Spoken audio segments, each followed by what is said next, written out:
लो 10th class के शेरो शेरनियों कैसन हो। क्वेश्चन 10th निपटाया था, 11th की बारी है। आइए इसको भी पढ़ते हैं और इसको भी खल्लास करते हैं।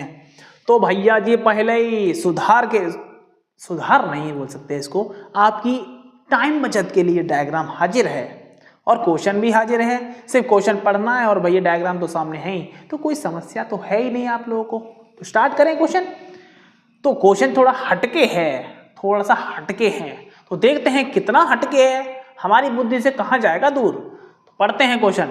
एक नहर के तट पर टीवी टावर ऊर्ध्वाधर खड़ा है। ऊर्ध्वाधर मतलब सीधा खड़ा है मुंह फाड़ के, बस कोई खास बात नहीं, ऊर्ध्वाधर का मतलब है ना, ठीक है।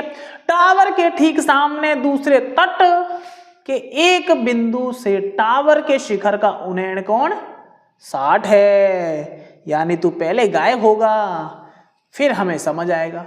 यानी यहां पर एक बात समझ आई हम लोगों को, क्या समझ आई? ये नहर की बात हुई है कि नहीं? क्यों समझ आया बच्चा? देखो, ऊर्ध्वाधर टावर के ठीक सामने दूसरे तट के एक बिंदु के से टावर का शिखर का उन्नयन कोण 60 है। यानी पक्का यहां पर कुछ ना कुछ ऐसा रहा होगा। तट कहां होता है? तट तो बच्चा नहर के बगल में ही होता है, तो यहां पर नहर रही होगी। अब सुनिए बच्चा, तो यहां पर हमने मानी ये बीसी जो दिखाई दे रही है बच्चा आप लोगों को, वो क्या है? नहर है। बीसी क्या बच्चा? यहां पर आपकी नहर है, ठीक है। तो बीसी नहर है, तो बीसी नहर पर नहीं, ये तो बीसी नहर होगी, इसके ऊपर ये टावर खड़ा कर दिया हम लोगों ने किनारे पर, ठीक है। उसी के एंड पर यानी उसके तट पर देखा, तट पर देखा हम लोगों ने, यहां से एक लाइन खींची ऊपर, यानी सी खोपड़िया से, यानी शिखर से एक लाइन खींची तट तक, तो कोण बन गया 60। अब उनको चैन नहीं मिला तो उन्होंने क्या किया? भैया थोड़ा सा और खिसकाओ इसको, थोड़ा सा और खिसकाओ। कितना खिसकाओ बच्चा? अब देखिए कितना खिसकाओगे। इसी तट पर इस बिंदु से 20 मीटर दूर और इस बिंदु के टावर का पाद से मिलाने वाली रेखा पर स्थित एक अन्य बिंदु से टावर के शिखर का उन्नयन कोण 30 है। पता नहीं क्या रामायण बकती, कहने का मतलब यही है, कोई रामायण नहीं है, कि इसी बिंदु से थोड़ा सा और आगे बढ़ाया जाए तो ये तो 20 मीटर बन जाएगा आपका। ओ तू कहाँ भाग रहा भाई? तू कहाँ भाग रहा है? ये भागेगा, ये समझ नहीं रहा है हमारी बातें। अब समझेगा? नहीं, अभी भी नहीं समझेगा। तो भाई इसको आगे खिसकाया, तो ये जो खिसकाया गया है पॉइंट वो 20 मीटर है, ठीक है। कितना है बच्चा? 20 मीटर है। तो जो कोण बन रहा है, अब शिखर पे बच्चा फिर से देखो 20 मीटर तो ये हो गया, इसी बिंदु को फिर से शिखर से मिलाया तो भैया 30 का कोण बन गया, ठीक है। तो 30 का कोण बन गया, तो भैया निकालिए, क्या निकालना है? टावर की ऊंचाई और नहर की चौड़ाई। वाह वाह वाह। तो नहर की चौड़ाई BC है, यानी इसको भी हमें निकालना पड़ेगा, और टावर की लंबाई वो हमारे बच्चा वो भी निकालनी पड़ेगी, है ना। इसको थोड़ा सा H मान लेते हैं, है ना, और इसको हम X मान लेते हैं ताकि क्वेश्चन और आसान हो जाए हमारे लिए। तो शुरुआत करते हैं क्वेश्चन की। ब्रश ये वाला लेंगे, मेरा फेवरेट ब्रश है ना, छोड़ेंगे तो ना उसको। चलो लिखना शुरू करें बच्चा। क्या लिखना है बच्चा? हल। हल पहले लिखेंगे जब माना, थोड़ा सा और मोटा करते हैं इसको, मजा नहीं आ रहा है। अब सही है। माना क्या बच्चा? टावर की लंबाई, टावर की लंबाई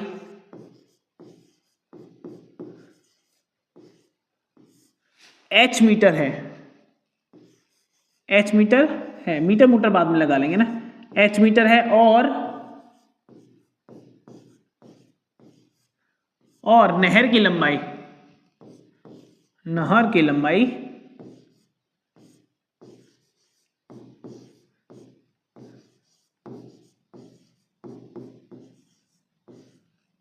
X मीटर है। X मीटर है। खत्म कहानी, बस इतना मानना है हम लोग को। कुछ मानने वाला कुछ खास नहीं था, तो हमने इतना मान के छोड़ दिया। अब करेंगे बच्चा क्वेश्चन का पोस्टमार्टम। तो कैसे करना है पोस्टमार्टम वो देखते हैं अब, ठीक है। तो बड़े ध्यान से सुनना मेरा बच्चा कि कैसे क्वेश्चन होगा। तो भैया वही सीधी बात, आधार और लंब यानी टेन यूज करना है ना। तो भैया स्टार्ट करेंगे हम लोग ट्राइंगल DCB से। कौन सा DCB दिखाई दे रहा है आप लोगों को? ये वाला ट्राइंगल है ना, ये वाला ट्राइंगल लेंगे।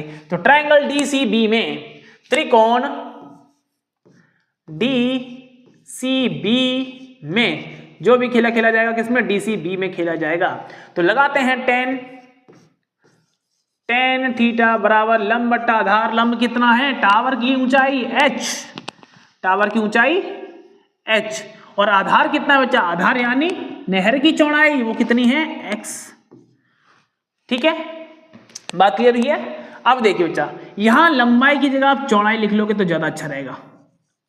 ठीक है, चौड़ाई, क्लियर बात, यहां चौड़ाई लिख लेना आप लोग। ठीक है, कोई समझे कि नहर कितनी लंबी है, लंबी नहीं चौड़ी चल रही है ना।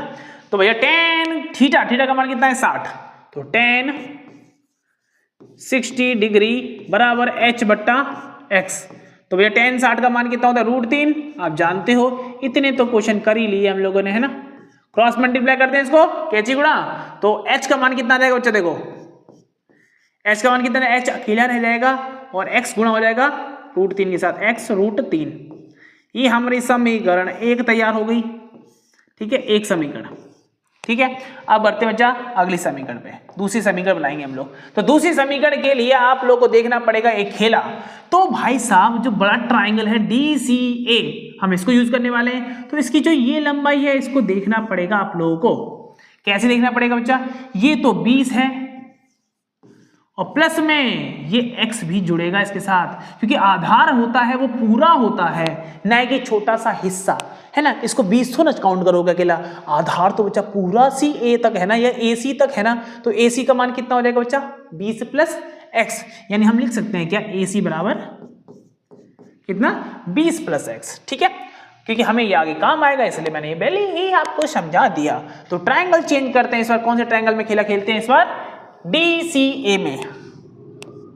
DCA ऐसा लग रहा पता नहीं कोई कम मिनिस्टर हो, DCA है ना, त्रिकोण DCA में। ठीक है, फिर वही बात, tan इंट्रोड्यूस करते हैं, tan थीटा लंब बट्टा, लंब क्या है इस बार, लंब तो बच्चा कॉमन है h, लंब क्या है, कॉमन है h, और आधार कितना है बच्चा, आधार तो अभी निकाला हम लोगों ने, कितना, AC यानी, चलो AC लिख लेते हैं, अगली बार में लिख लेंगे क्या है।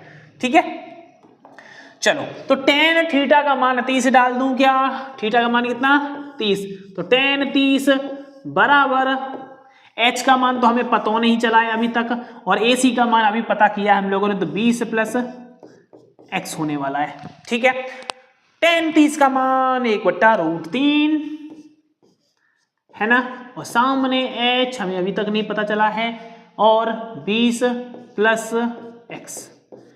ठीक है, क्रॉस मल्टीप्लाई कर दीजिए तो क्या हो जाएगा, 20 + x बराबर में 3 रूट के अंदर h, या √3h भी कह सकते हो आप लोग। ठीक है, √3h भी कह सकते हो। तो सर इसको मैं समीकरण दूसरी कह दूं, हाँ, आंख बंद करके कह दे मेरा बच्चा, आंख बंद करके।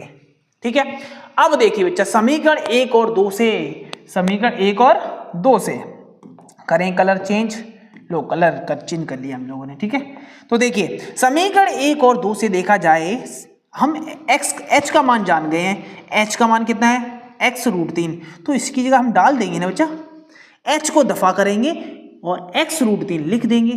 तो देखिए कैसे लिखेंगे, हाँ 20, हाँ पहले तो लिखना पड़ेगा समीकरण 1 और 2 से। ठीक है, यहां तो कोई समस्या नहीं है। तो भैया हम डाल रहे हैं h का मान इसके अंदर, यानी 20 + x, सामने √3, h का मान तो अभी मैंने दर्शाया कितना है, x √3 या √3x, √3x एक ही बात है बच्चा, रूट से रूट निपट गया फिर से, तो 20 + x।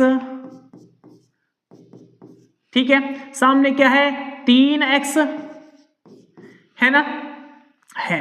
ठीक है, इसको उधर मार दिया जाए तो भैया ये कितना है, प्लस में, उधर जाके माइनस में हो जाएगा, यानी माइनस करोगे तो 2x बचेगा भैया, 3x में से भैया ये x चला जाएगा तो कितना बचेगा, 2x ही तो बचेगा, और सामने आपके पास 20 चल रहा है, तो 2 दाएं 20 होता है, तो 10 आंसर आ जाएगा, यानी x = 10 मीटर।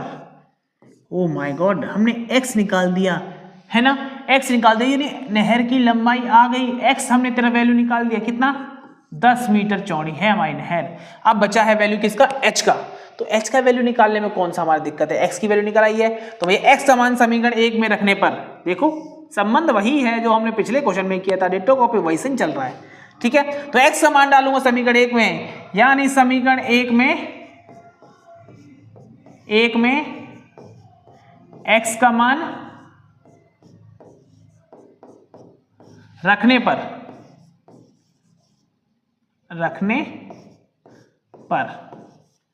ठीक है। तो रखने पर क्या होगा भैया, डाल दीजिए x का मान कितना है, 10 है ना, तो h बराबर x का मान 10 है और √3 है। तो यानी h की वैल्यू आ गई 10√3 है ना, 10√3। ये लीजिए आंसर निकाल दिया हम लोगों ने, है कि नहीं बच्चा। तो ये भी निकल गया, यानी हाइट कितनी आ जाएगी बच्चा, हाइट कितनी आ गई 10√3। ठीक है, खत्म हुई कहानी। क्या ये रामायण में लिखना चाहते हो तो रामायण में भी लिख लीजिए, जो आपको पता चल गया है ना, जो आपको पता चल गया वो लिख लीजिए, आप आराम से तसल्ली से लिख लीजिए। तो क्या क्या पता चल गया बच्चा, हाँ नहर की लंबाई, अतः हमें संस्कृत सिखा दिया, अतः नहर की लंबाई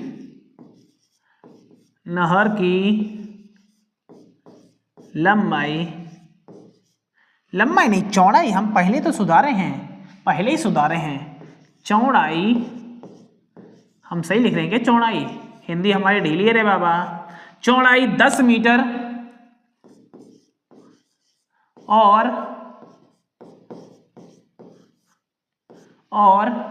क्या, टावर की लंबाई